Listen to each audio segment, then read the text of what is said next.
Hello, friends. This is Dave Hurwitz, executive editor at ClassicsToday.com, here with a sad dud of a set. Here we go. Brahms, Piano Concertos 1 and 2 with Igor Levit and Christian Thielemann and the Vienna Phil on Sony with a third disc. There are 3 discs in here. The third disc has Brahms' late piano music, the Fantasias, Opus 116, the Intermezzi, Opus 117, and the piano pieces, Opus 118 and 119, and the waltz, Opus 39, number 15, in a 4-hand arrangement with Levit and Thielemann. But otherwise, it's Levit. Let's start with the concerti. Well, let's start earlier. First of all, you have this thing, all right. This is where the CDs are, somewhere hidden in this pile of cardboard tray things, and there's no way you're getting these out. I mean, without tearing this thing to shreds, because I was trying. Thank God, I have my CD extraction kit, which I'm taking out here. So we take out the amazing, patented CD extraction device, better known as a false eyelash placement thing with its beautiful rubber tips here. It's just amazing. Because all of these things, by the way, all of these CDs, they don't have openings at the business end. They're all in the middle somehow. They're in these three middle slats, and to get them out, and they're sealed at one end in addition, so there's only one end that the CD can get out. So to get it out, you got to get your CD extraction device, and if you get it properly placed in here, you can scrunch down, and yes, look, oh my God, it comes out. It works. It's just amazing. I mean, everyone should have one of these. Not that you're going to want to buy this thing to extract the CDs in the first place, mind you, but it does work. So yeah, I'm going to stick it back in there. And then you've got like a booklet in this first flap, which I didn't bother trying to get out because, I mean, this works for that as well, for the booklet as well. You could use your gizmo, but who cares?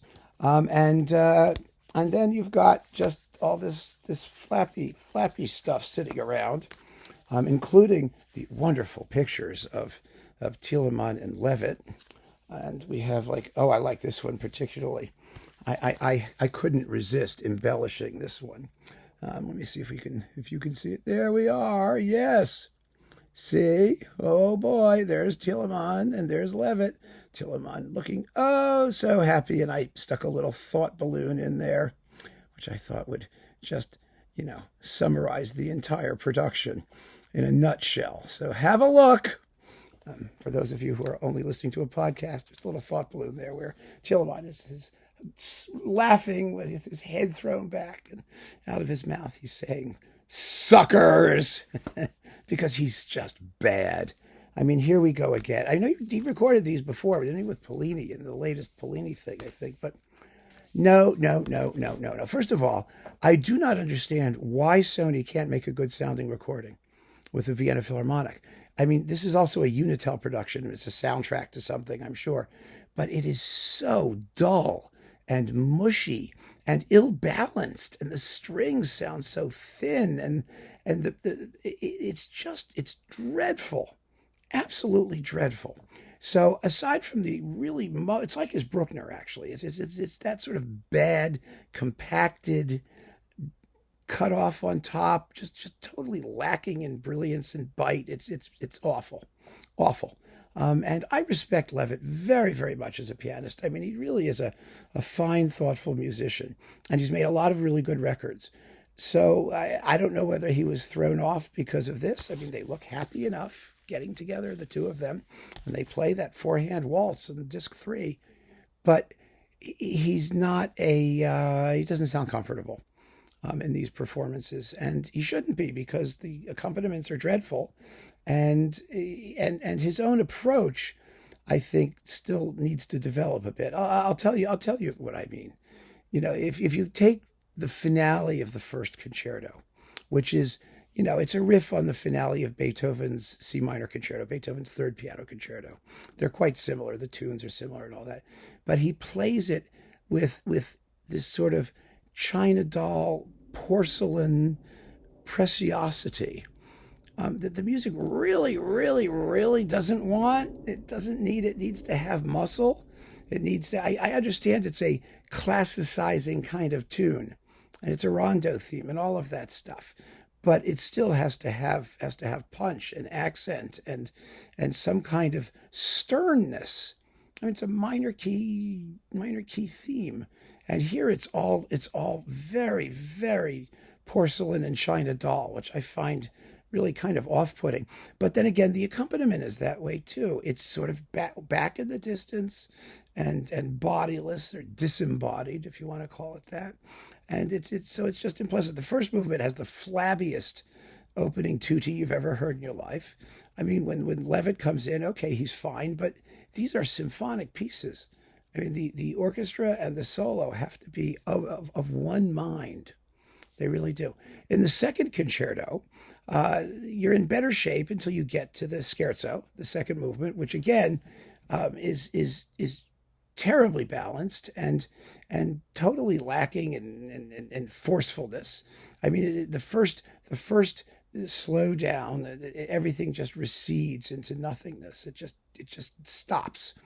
It's really, really dead. There's some beautiful solo playing in the slow movement. The cello is lovely. It's fine, but the finale is even worse than in the first concerto. It's arguably a movement. It's the most difficult movement to carry off in the whole concerto because it's very light.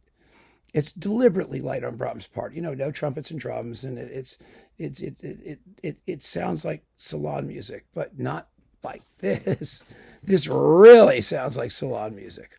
It's completely lacking in that feeling of fulfillment that should be the finale of such a huge concerto. I understand doing a light finale. I mean, other pianists carry it off beautifully. Here, no. It's the same issue. It's all just tinkly and inconsequential. It really is. So the two concerto performances are basically duds. And Levit, like I said, I don't know what's going on with him in these two works. I think maybe he let his conception get the better of his musical judgment. Thielemann is just a lousy conductor. It really makes no difference. And as far as the solo piano works go, well, they're better. I mean, they're certainly better because there's no orchestra to weigh him down.